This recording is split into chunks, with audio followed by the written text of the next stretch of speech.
queridos alumnos, hermanos todos. Qué bueno poder continuar con estas clases de liturgia, ¿verdad? Y bueno, en este caso usando la modalidad esta de la tecnología.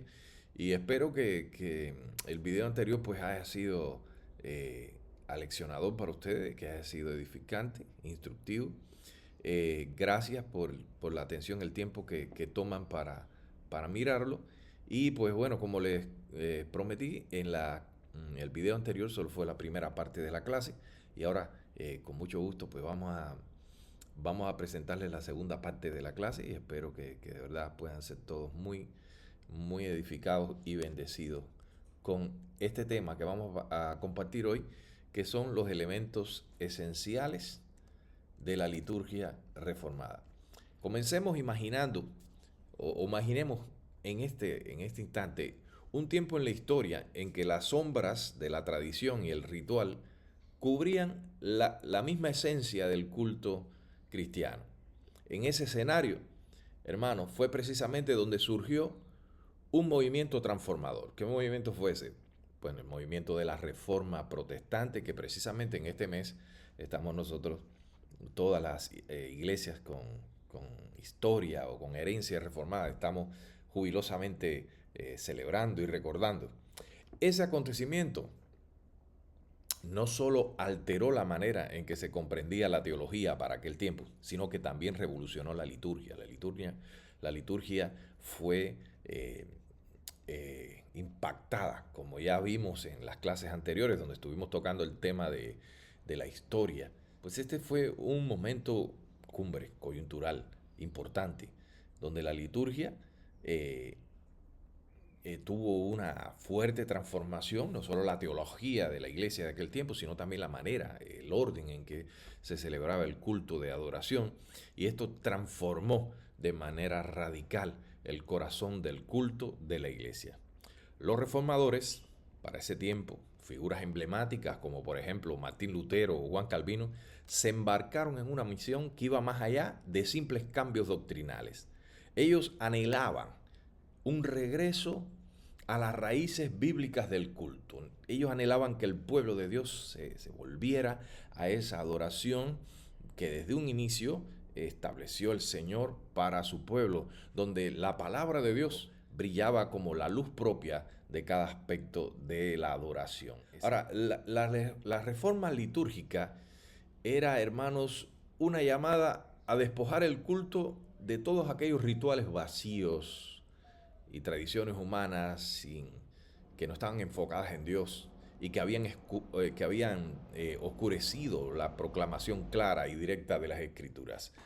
Tal como señala en el libro que estamos leyendo de Varela, el objetivo de la reforma fue hacer un culto más accesible para la congregación, para el pueblo de Dios, y promovía una participación activa y consciente de los hermanos. Ellos no estuvieran ahí en un culto lleno de rituales místicos, desconectados por completo de ese Dios único, Dios verdadero, ese Dios del pacto, ese Dios al cual estaban siendo llamados a adorar y a celebrar, que ellos pudieran tener un conocimiento profundo de ese Dios para entregarle una, eh, una adoración profunda. Y todo eso impulsaba el deseo de estos reformadores a que la iglesia tuviera ese impacto profundo por medio de la palabra, se centrara en una adoración única al Trino Dios, activa, consciente, deliberada. Y ese cambio no solo se limitó a transformar lo que eran los elementos visibles del culto, también propició o proveyó una profunda comprensión de la relación que había entre la adoración y la enseñanza bíblica. No puede haber un divorcio, una desconexión entre estos dos elementos tan esenciales. Si no hay un conocimiento bíblico profundo, la adoración no va a ser profunda y no va a ser la adoración que Dios regula y establece en su palabra. Así que cada componente de la liturgia comenzó a reflejar la verdad revelada en la Escritura, creando así de esa manera un entorno donde los hermanos, los fieles hombres y mujeres de Dios podían encontrar aliento espiritual y se podían conectar con Dios de una manera especial. En ese contexto surge el principio fundamental de la reforma, el que sustenta a todos los otros, ese principio de sola escritura. La convicción de que la palabra del Señor, la escritura, es la única norma infalible de fe y de práctica. En la liturgia reformada, cada elemento de culto debe estar firmemente arraigado a la palabra de Dios. El escritor cristiano Buck Coughlin enfatiza que en esta práctica no solo se asegura la fidelidad de la adoración a las enseñanzas bíblicas, sino que también impulsa a los creyentes a crecer en su comprensión y aplicación de la fe. Hermanos, la liturgia, por esto, se transforma en un medio poderoso a través del cual la iglesia se nutre de la palabra. Al mantener la escritura en el centro de la adoración, la liturgia reformada no solo proporciona estructura al culto, sino que también enriquece la vida espiritual de la congregación. Así, hermanos amados, que cada servicio, cuando nos apegamos a estos principios, se convierte en una oportunidad para que todos los hermanos, los creyentes, respondan adecuadamente a lo que Dios ha revelado por medio de la escritura, cultivando un ambiente de adoración que le honre y que glorifique su bendito y santo nombre. Así que, hermanos, consideremos entonces esta declaración, ¿verdad?, de Buck Coughlin en su libro, enfaticemos en ella, en relación a la sola escritura como un elemento esencial en la liturgia reformada.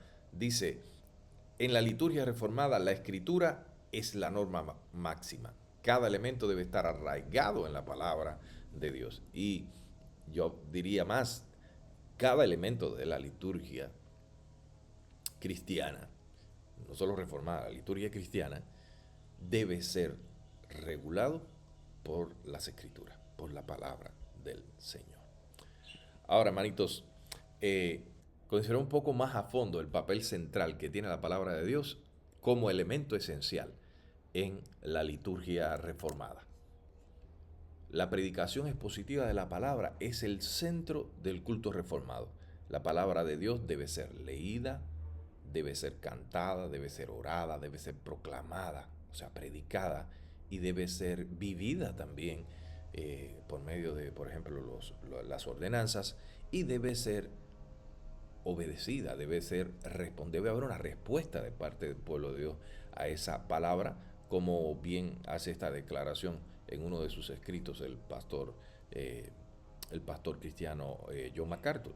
Ahora, en la tradición reformada, desde la reforma para acá, la lectura y la predicación de la palabra de Dios siempre han sido el corazón del culto cristiano.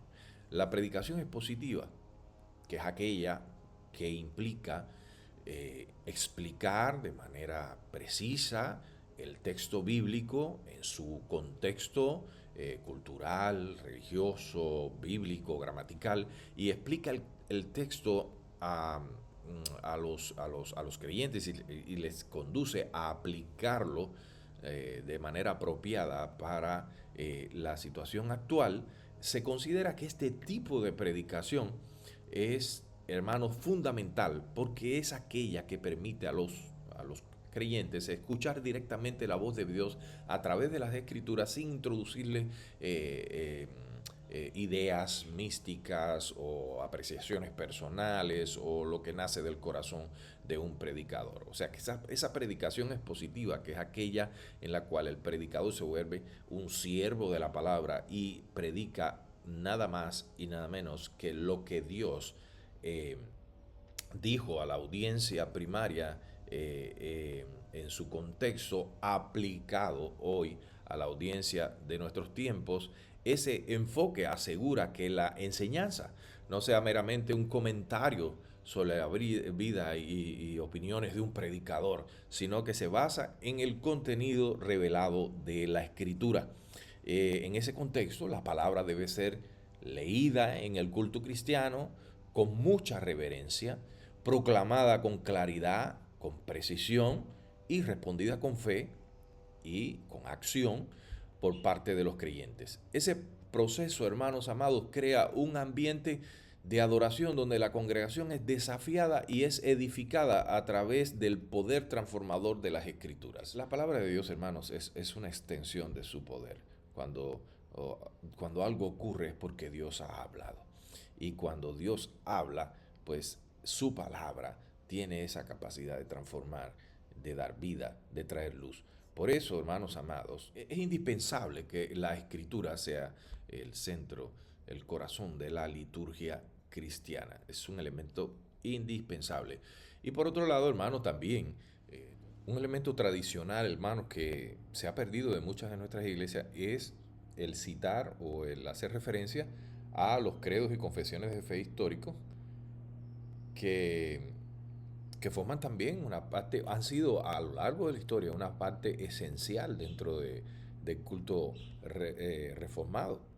Las confesiones de fe y los credos históricos, por, como ejemplo el credo de los apóstoles, hace unos días me decía uno de nuestros estudiantes que ellos acostumbran a citar el credo de los apóstoles y que para sorpresa de ellos muchos creyentes ni siquiera saben qué cosa es y lo ligan, lo asocian mucho con la iglesia católica y nada que ver.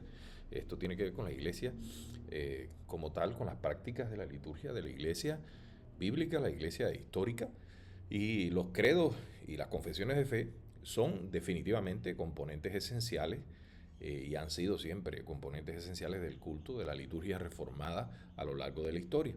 Estas declaraciones que nosotros podemos compartir con la iglesia no solo sirven como resúmenes de las verdades fundamentales de la fe cristiana, sino que también ayudan a la congregación a que ellos afirmen sus creencias de manera coherente, de manera unificada. Y podemos citar también las palabras acá de Bob Coughlin en su libro Nuestra adoración importa, que él resume esto diciendo: al incluir las confesiones de fe en la liturgia, se fomenta un sentido de pertenencia y de comunidad entre los miembros de la iglesia, ya que todos juntos proclaman las mismas verdades. Además, estas confesiones, queridos, proporcionan un marco teológico que ayuda a los creyentes a comprender mejor su fe y a defenderla en un mundo que a menudo es hostil a las verdades del Evangelio. Así que las confesiones de fe enriquecen la adoración al anclarla en las enseñanzas históricas de la iglesia, promoviendo de esa manera la continuidad y la unidad entre las generaciones de creyentes. Hoy siguen siendo vinculantes, siguen siendo importantes y nos pueden ayudar mucho en este sentido a expresar la doctrina cristiana de manera bíblica y de manera organizada en nuestros cultos, para que entonces la iglesia obviamente tenga una liturgia que esté centralizada en la sola escritura, en la palabra del Señor. Ahora, otro elemento esencial en la liturgia reformada es la oración y el canto congregacional. El culto reformado incluye oraciones de confesión, oraciones de súplica, oraciones de intercesión y oraciones de acción de gracia. La oración pública es una expresión de la dependencia que tiene la iglesia de Dios, como nos enseña en su libro Culto Cristiano, Muñoz, en este libro que estamos estudiando en nuestro curso. En el culto reformado, la oración es un elemento integral. En el culto reformado, la oración es un elemento integral que refleja la comunicación y la relación entre la iglesia con Dios. Incluye diferentes tipos de oraciones, como es la confesión de pecados y, bueno, definitivamente de una manera espontánea, de una manera a veces informal, pudiéramos decir. En alguna que otra oración en el culto cristiano se menciona el arrepentimiento y se menciona el perdón de pecados. Pero históricamente en la iglesia reformada siempre ha habido ese momento para que todos unidos en un mismo sentir eleven oraciones de arrepentimiento, de confesión de pecado al Señor, buscando la provisión en Cristo para el perdón de esos pecados. Y yo pienso que esto es tan importante porque imagínense, y creo que es un momento que tiene que estar al inicio del culto, porque prepara al pueblo para una adoración, hermano, una adoración verdadera, un corazón arrepentido. Ahí reflexionamos y presentamos ante el Señor sabiendo que Él es bueno y justo para perdonarnos y limpiarnos de toda maldad. Si arrepentido confesamos nuestros pecados, como dice el Señor a través de Juan en una de sus cartas, pues esto nos ayuda entonces a tener un culto definitivamente mucho más vibrante, mucho más conectado, mucho más, digamos, que un culto que realmente se alinee más con un corazón correcto para presentarse delante de Dios a darle la adoración que Él demanda en su pecado. Entonces, esta confesión permite a la congregación, a todos nosotros, a reconocer el pecado y buscar siempre la gracia divina para el perdón. También hay oraciones en la liturgia cristiana que son de súplica, donde se presentan todas las necesidades de la obra, de la comunidad de creyentes, de todos los hermanos en particular, de alguna situación particular, se le presentan al Señor en plena dependencia de Él, siempre esperando de Dios esa respuesta en su gran amor y su gran misericordia. Están las intercesiones que claman por otras personas, no solamente por nosotros, pero intercedemos también, hermanos, por la obra en todo el mundo, por el Evangelio predicado en todas las naciones y por cosas particulares, ¿verdad?, que pueden estar pasando en otros lugares en relación con el reino de Dios. Y también las oraciones de acción de gracia, por medio de las cuales nosotros expresamos gratitud al Señor por su fidelidad, por todo lo que Él ha hecho en nosotros, por todo lo que hace y por todo lo que seguramente y ha prometido y seguramente hará. La oración pública es una manifestación clara de la dependencia que todos nosotros tenemos de la iglesia en general, de plena necesidad y plena dependencia de nuestro Dios. Recordando de esa manera, cuando se implica en la liturgia cristiana, le recordamos a todos nuestros hermanos que no se puede hacer nada absolutamente sin la ayuda de Dios y que todo lo que tenemos y todo lo que hacemos y todo viene por medio de Él y que es únicamente por su gracia y su gran amor.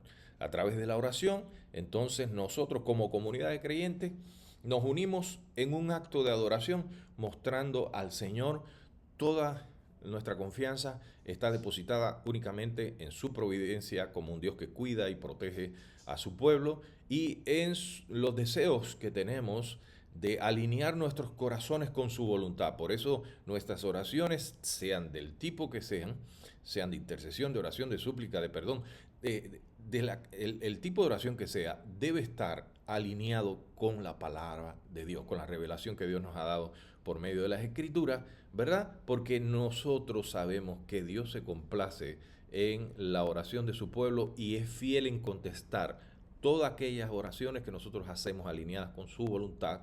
Él no miente, Él es el Dios fiel. Ese enfoque en la oración fomenta, hermanos, un ambiente espiritual donde los creyentes se sienten apoyados y fortalecidos en su caminar en la fe.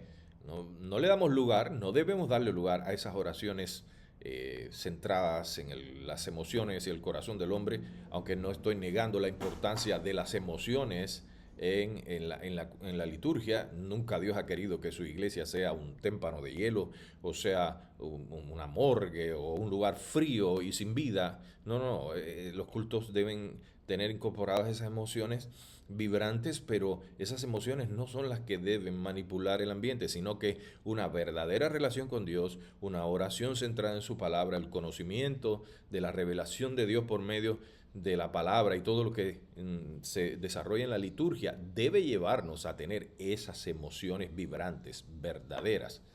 No son el medio por el cual logramos la comunicación con Dios, sino que son el resultado de tener una comunión y una relación con Dios verdadera.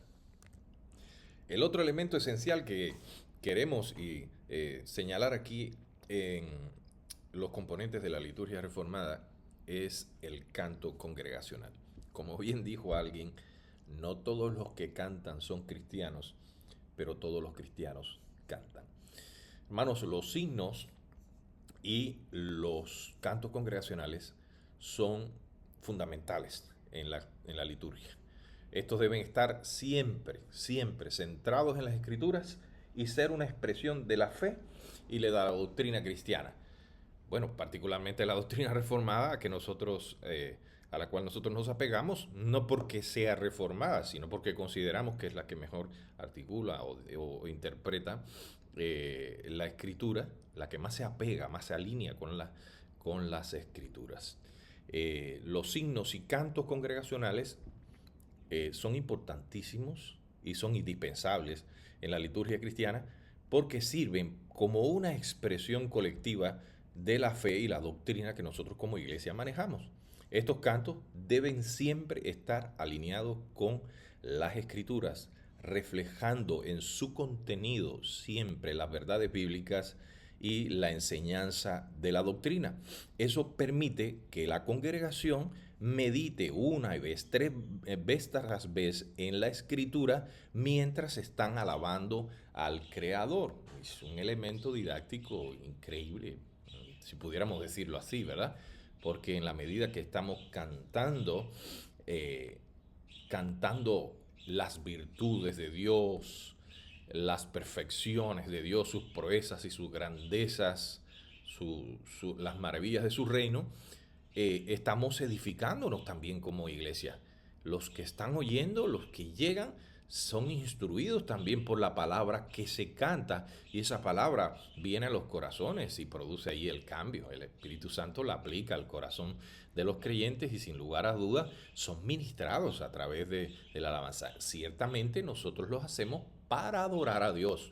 El enfoque y la finalidad es exaltar la gloria de Dios, pero indudablemente somos bendecidos, somos edificados cuando cantamos únicamente la palabra del Señor. No hay otra cosa que cantar en la iglesia. No se debe, no se puede, está prohibido. La Biblia lo regula, no establece en ninguna parte la palabra del Señor que en la iglesia se introduzcan en la liturgia alabanzas, cantos que no sean para exaltar la gloria del Señor, que no estén centrados en el Evangelio, centrados en la persona y la obra de nuestro Señor Jesucristo, en el carácter, la gloria, la grandeza de nuestro Dios. Eso es indispensable.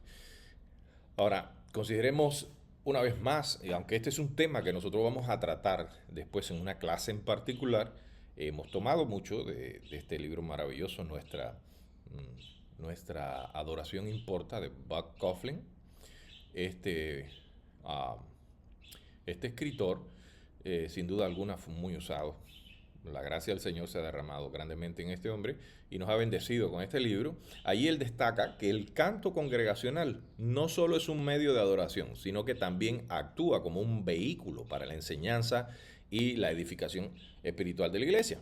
Bueno, para fortalecer lo que acabamos de decir. Y no porque lo diga Bob Coughlin, es que esto es algo, pudiéramos decir que obvio, ¿verdad? Es lo que vemos, es lo que podemos apreciar cuando una iglesia está realmente comprometida con una alabanza bíblica, vemos el resultado en el crecimiento y la madurez de la iglesia.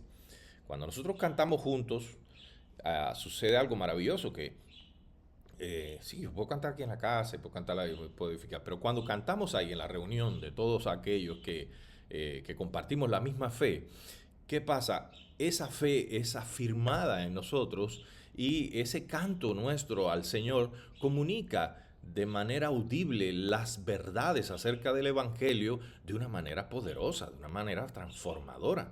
Además, los cantos, sobre todo los himnos que están bien alineados con la palabra, pueden ayudar a recordar esas enseñanzas bíblicas, la doctrina bíblica, y facilitar a que los hermanos memoricen esas verdades. Estas verdades cantadas se quedan en la mente y en el corazón del pueblo de Dios. Y qué maravilloso cuando salimos del culto y los hermanos van tarareando esos cantos que proclaman las verdades de la palabra del Señor. Y van alegres y gozosos, fortalecidos en su fe y unidos como congregación por lo que el Espíritu Santo hace por medio de esta adoración. En este contexto, entonces, el canto se convierte en un acto de adoración que involucra tanto el corazón como la mente. Y qué terrible, hermano, Cuando eh, algunos, a veces se ha filtrado un canto ahí que no es apropiado, o cuando pasamos por algún lugar y oímos en una reunión de creyentes que se están elevando esos cantos que te dejan como que no sabes bien qué significa, en una atmósfera así un poco eh, esotérica, que pudiera decir yo, mística, y que lleva a la gente a un éxtasis, en sus mentes se elevan y se pierden y se desconectan de la realidad. Eso nunca Dios lo ha establecido en su palabra. Debemos ser muy cuidadosos con eso. Porque sí ha ganado terreno en muchas denominaciones, en muchas iglesias, ese tipo de adoración que no deja nada, que solo te lleva a un éxtasis emocional, pero que tu mente, tu intelecto queda totalmente huérfano, desprovisto de toda enseñanza, de toda edificación, de toda fortaleza. Entonces, ese no es el canto de la liturgia cristiana bíblica. El canto que es bíblico se convierte en un acto de adoración que involucra no solo las emociones, no solo el corazón, sino que involucra también la mente y une a la iglesia en una experiencia compartida de alabanza al Señor. Qué maravilloso. Vamos a dedicar una clase únicamente para tratar este tema, donde vamos a ver en particular detalles y vamos a evaluar algunas alabanzas, hermanos, que están hoy cantándose en algunas iglesias, incluso de tradición reformada, que no son alabanzas apropiadas para adorar al Señor. Entonces el otro tema o el otro elemento esencial en la liturgia reformada son los sacramentos o las ordenanzas, el bautismo y la cena del Señor. En la liturgia reformada los sacramentos tienen un lugar privilegiado. Son signos visibles de una gracia invisible que Dios otorga a su iglesia. Hermanos, particularmente en liturgia reformada, los sacramentos del bautismo y de la cena del Señor ocupan un lugar central y privilegiado, según nos dice Varela en su libro de culto cristiano. Estos sacramentos son considerados signos visibles de una gracia invisible. ¿Qué significa eso? Eso significa que son manifestaciones tangibles de la gracia que Dios ha otorgado a la iglesia, su gracia divina otorgada a la iglesia.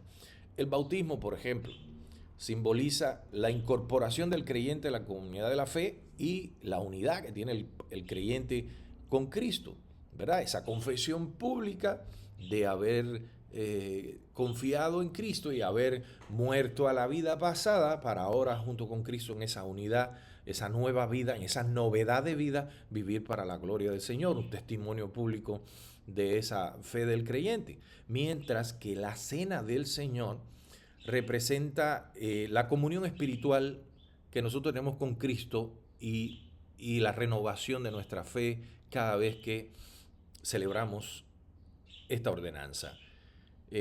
Como solemos decir, la palabra del Señor en el culto se lee, se ora, se canta, se predica, pero también se vive. Se vive de manera tangible, de manera práctica. Y cada vez que participamos en la Cena del Señor, estamos de manera objetiva poniendo en práctica la palabra del Señor. Ambos sacramentos, tanto como el bautismo como la Cena del Señor, son fundamentales para la vida de la iglesia, ya que no solo son actos de obediencia, sino que también comunican la obra redentora de Cristo y fortalecen la fe de los creyentes a través de la experiencia espiritual que brindan estas ordenanzas. Queridos, somos edificados, realmente muy edificados, cuando, por ejemplo, participaron del bautismo de un hermano y renovamos nuestra fe allí. Y en la cena del Señor, wow. Hermanos, nosotros nos preparamos, el Señor en su gracia, tenemos un tiempo ahí para venir a Él, confesar nuevamente nuestros pecados, renovar nuestras fuerzas, renovamos nuestros votos con Él, la iglesia se edifica, la iglesia asume compromisos en dependencia plena de la gracia del Señor. Es algo maravilloso. Sabemos que Cristo siempre está con nosotros por su Espíritu, sabemos que Cristo siempre nos acompaña, Él lo dijo en su palabra, estaré con vosotros todos los días hasta el fin. Pero también sabemos, hermanos, que en ese momento de la comunión de la iglesia, en la cena del Señor, la presencia de Dios se hace especial como reunión corporativa de la iglesia, y ahí el cuerpo de Cristo es edificado y recordamos su sacrificio en la cruz y anunciamos su segunda venida. Y eso, hermanos, nos llena de aliento, de esperanza, de fuerza, porque estamos esperando todos. Y ese recordatorio de que Cristo, así como murió, resucitó y que está sentado a la diestra del Padre y que un día vendrá a juzgar a los vivos y los muertos, wow, es retomado, es anunciado, es proclamado, es recordado y es fortalecido en la mente y el corazón del pueblo de Dios. Entonces los sacramentos no son un ritual vacío y no podemos caer en una rutina, en una liturgia fría, rutinaria, vacía, que siempre hace ahí algo de manera mecánica, sino que nada que ver con eso. Cada momento, hermano, es especial y cada momento es renovado. No implementamos cosas raras y yo no sé, por allá estaba viendo en una iglesia habían hecho una cena del Señor y estaban tomándose el vino así todos bailando, ¿no? Ni siquiera danzando, bailando y unas cosas bien raras ahí. No se trata de eso, no se trata de eso.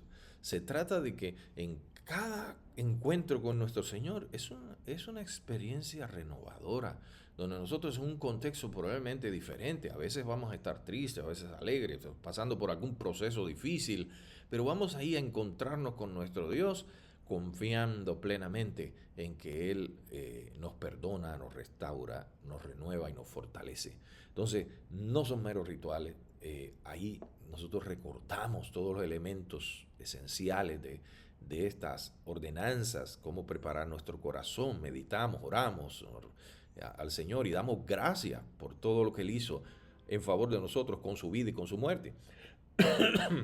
Y entonces, ese es un medio maravilloso en el cual no solo se está haciendo un ritual, sino que Dios se hace presente de una manera especial y actúa en el corazón de la iglesia, actúa en el corazón de cada hermano, de cada creyente. Y es maravilloso cuando salimos, ¿verdad? Entonando un himno, como lo hicieron los discípulos allá en el aposento alto, salieron entonando un himno antiguo y nosotros hacemos igual, entonamos alabanzas al Señor de gratitud por todo lo que Él ha hecho. Entonces, hermano, esta celebración del sacramento dentro del culto de la liturgia cristiana debe ser de manera digna. Deben ser celebrados conforme a lo que regula la palabra del Señor, con reverencia, con entendimiento. Nuestras mentes deben estar concentradas en lo que estamos haciendo, lo que significa, y apropiándonos de todo esta ordenanza que tanto bendice nuestros corazones, recordando siempre que esto es un medio de gracia. Es algo maravilloso que Dios nos entrega, nos da, nos regala para nuestra fortaleza espiritual que nosotros realmente no merecemos. Entonces es esencial que nosotros, tanto el bautismo como la cena del Señor, en ellos realicemos toda actividad en conformidad con lo que establece la palabra del Señor, con reverencia, con entendimiento, con un profundo sentido de adoración, ¿verdad? Enfatizando estos son actos que no pueden ser trivializados, no puede haber irreverencia, no pueden haber ahí chistes, ni estamos recordando la muerte de nuestro Señor Jesucristo y meditamos en eso y sabemos que ese pan simboliza el cuerpo triturado de nuestro Señor ahí en la cruz del Calvario. Debemos reflexionar en esos momentos tan tremendos que Cristo por amor de nosotros vivió. Y ese vino nos trae a la mente esa sangre preciosa que se derramó en la cruz del Calvario y que nosotros no podemos tratar ese momento con ligereza, con irreverencia, con irrespeto. Debemos un profundo sentido de reverencia, de solemnidad, meditar y adorar al Señor, orar con una actitud de gratitud al Señor. No podemos caer en trivialidades, frialdades, ni siquiera en oraciones repetitivas, vanas y sin vida. No, debemos estar realmente, hermanos, conectados y adorar al Señor en espíritu y en verdad por medio de, esta, de estas ordenanzas puestas y llevadas a cabo a través de la liturgia. Entonces, son medios de gracia que nos fortalecen y nos bendicen, hermanos, definitivamente. Y los pastores, nosotros, el liderazgo de la iglesia, debe estar asegurándose de que los hermanos están en esta actitud, debemos estarlos llamando, debemos estarlos exhortando a un espíritu de adoración y de reflexión en el Señor. Y es fundamental que les expliquemos, hermano. No podemos entrarle ahí de un solo arriba, hermano, tomen el pan y el vino. Tenemos que entrar y solemnemente explicar el significado de estas ordenanzas, de estos sacramentos. Debemos llevar a la congregación a una comprensión de cuán importante es esta celebración y qué necesario es que ellos participen. Hay mucha confusión a veces, hay muchos hermanitos que le fallaron al Señor, que tuvieron días antes un problema y ellos están heridos en sus conciencias, ellos están entristecidos, han perdido el gozo, pero ellos a veces se autodisciplinan y dicen, bueno, ahora como yo pequé, ahora yo no voy a tomar la Santa Cena. Y entonces es peor porque es doble pecado, porque por medio de este sacramento, esta gracia, Dios ofrece perdón y restauración. La Biblia lo que prohíbe es que vengamos a participar de la cena del Señor con un corazón no arrepentido, con un corazón lleno de pecado, con un corazón que no está entristecido y arrepentido de haberle fallado al Señor. Si venimos en una actitud de humildad, de reverencia, y eso hay que explicarlo a la iglesia. Dios nos perdona, nos limpia de todo pecado y de hecho a veces estamos a punto de ir a la iglesia para celebrar este sacramento y Satanás es astuto y de repente pues hay un problema con la esposa, con los hijos, una discusión y no es tal vez un mal momento nos puede llevar a pecar, la explosividad, qué sé yo, tantas cosas que pueden aparecer y entonces ese malestar en el corazón dice, caramba, no, por eso los pastores dan un tiempo previo para orar y para presentar nuestras debilidades, nuestros errores, nuestros pecados al Señor. Por eso la confesión de pecados siempre debe estar incluida en la liturgia y preceder este tipo de este elemento de la liturgia. Y la iglesia debe ser instruida, debe ser uh, debe haber un tiempo para, y siempre en cada servicio, explicar todos estos elementos tan solemnes y tan importantes a la hora de participar de estos sacramentos. Entonces, al celebrar estos sacramentos de manera digna, la iglesia está por un lado honrando a Dios, pero también se está nutriendo de la vida espiritual. Están como cuerpo de Cristo, alimentándose a través de este sacramento, promoviendo por medio de él una comprensión más profunda del Evangelio, de la gracia que Dios nos ofrece a través de estas ordenanzas. Son ordenanzas, pero al final nos benefician de manera infinita. Hay un elemento que es esencial también en el culto reformado, en la liturgia del culto reformado, y es la responsabilidad comunitaria. No solo la responsabilidad de los líderes, sino la responsabilidad comunitaria. Tenemos, tenemos responsabilidades como iglesia que no deben ser evadidas dentro de la liturgia en el culto cristiano. Pues estamos hablando de la ofrenda, ¿verdad? Y por otro lado, la bendición final que otorga el hombre que Dios ha puesto o los hombres, los ancianos que Dios ha puesto en la iglesia para velar por las almas allí, para apacentar la grey del Señor. Entonces, la ofrenda es un elemento importante, no podemos tampoco trivializarla, no podemos verla como una cosa superficial, mucho menos tratar el momento de la entrega de nuestras ofrendas al Señor como un acto frívolo, mucho menos como algo gravoso o algo desagradable. No, ese es un momento de adoración al Señor y juega un papel importante también en la liturgia reformada. Algunos hermanos pues la recaudan, la recolectan antes de la predicación de la palabra, otros lo hacen al final. No creo que en eso haya una prescripción explícita en la palabra, pero sí es importante que ella ocupe un lugar en el culto reformado. La ofrenda, entonces, es un acto que va mucho más allá de solamente mostrar generosidad. Se considera un acto litúrgico que refleja una respuesta de gratitud a la provisión divina. hemos sido enriquecidos, el Señor ha suplido para nuestras necesidades. De hecho, la palabra dice cada cual según haya sido prosperado aparte algo. El primer día de la semana para el Señor, para la obra del Señor.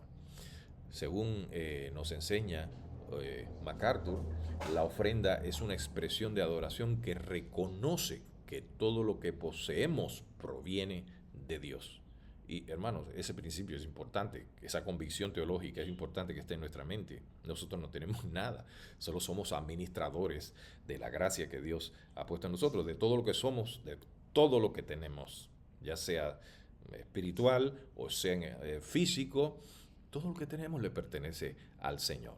Entonces, cuando nosotros venimos a la iglesia y entregamos nuestras ofrendas en medio de esa liturgia, de ese orden del culto, nosotros estamos expresando nuestra convicción de que todo lo que tenemos le pertenece al Señor. Por eso no le damos lo que nos sobra, ni nos damos una ofrenda raquítica, sino que damos con liberalidad, damos con gozo, damos con generosidad. Así debe ser esa ofrenda que presentamos en el culto de adoración al Señor. Cuando los creyentes contribuyen de esa manera, financieramente, a la obra de la iglesia, y no solo a la obra de la iglesia en el sentido de los ministerios y todo el desarrollo de la iglesia, sino también a las necesidades que puedan tener los demás, estamos reconociendo que tenemos una total dependencia en la gracia de Dios. Es un acto de fe que adora al Señor.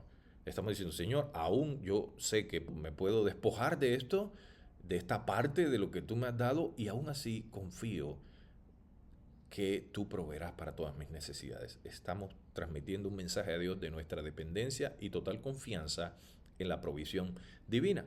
Entonces es un acto, hermanos, que debemos enfocarlo así, de esa manera, y debe ser especial, solemne, donde toda la iglesia vaya cultivando una cultura de generosidad y de servicio dentro de la comunidad de fe, y animados en que nuestros recursos provienen del Señor y en nuestras manos son una herramienta ideal para glorificar a Dios y alabarlo, y hacer también posible que su reino avance aquí en la tierra. En ese sentido, la ofrenda se convierte en un medio a través del cual los creyentes participan en la misión de la iglesia, en ese mandato que Dios nos ha dado como iglesia, apoyando los ministerios y las actividades que edifiquen a la comunidad de fe y promuevan el avance del evangelio. Bien, entonces, en la bendición final, hermanos, el culto cierra con una bendición que recuerda a la congregación las promesas de Dios de estar con ellos todos los días de su vida. No podemos mandar a los hermanos a sus hogares así nomás. Tenemos que acompañar, tenemos que cerrar el culto, ¿verdad?, con este elemento esencial de la bendición final.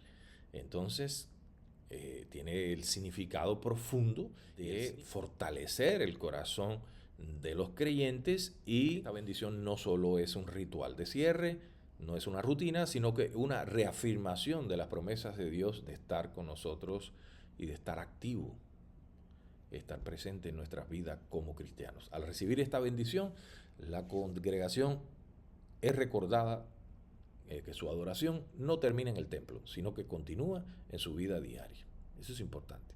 No, la congregación, de esta manera, entiende que no es solamente el rato que estamos ahí en el templo con nuestros hermanos adorando al Señor, sino que ahora vamos enviados a ese mundo adverso, hostil, ese mundo que rechaza a Dios y rechaza todo lo que nosotros somos. Vamos fortalecidos con esta palabra que hemos recibido, pero también con la promesa de que Dios estará con nosotros todos los días, ¿verdad?, de nuestra vida. Entonces la bendición actúa como un recordatorio de protección, el favor y la guía divina que acompaña a los creyentes en todas sus actividades cotidianas.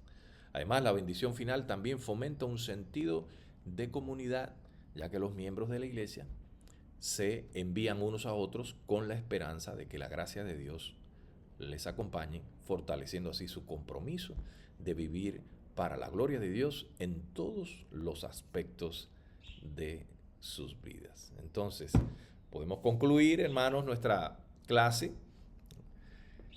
diciendo que la liturgia reformada está diseñada para centrar el culto en Dios y en su palabra. Cada elemento está cuidadosamente estructurado para ayudar a la congregación a adorar a Dios en espíritu y en verdad, recordando la centralidad de Cristo en toda la adoración. Amados hermanos, hemos llegado al final de esta segunda parte de la segunda clase y espero que este video haya sido de mucha edificación para todos ustedes. Así que les animo a seguir estudiando este tema. Esto solamente es el incentivo para que usted profundice con la ayuda del Señor, conozca a título personal, investigue y se prepare mejor y todo sea, hermano, para que Dios sea exaltado y glorificado en todo lo que hacemos y sobre todo en nuestras reuniones, en nuestra liturgia, en nuestra iglesia. Que Dios les bendiga, que Dios les guarde y nos vemos en la próxima clase. Bendiciones.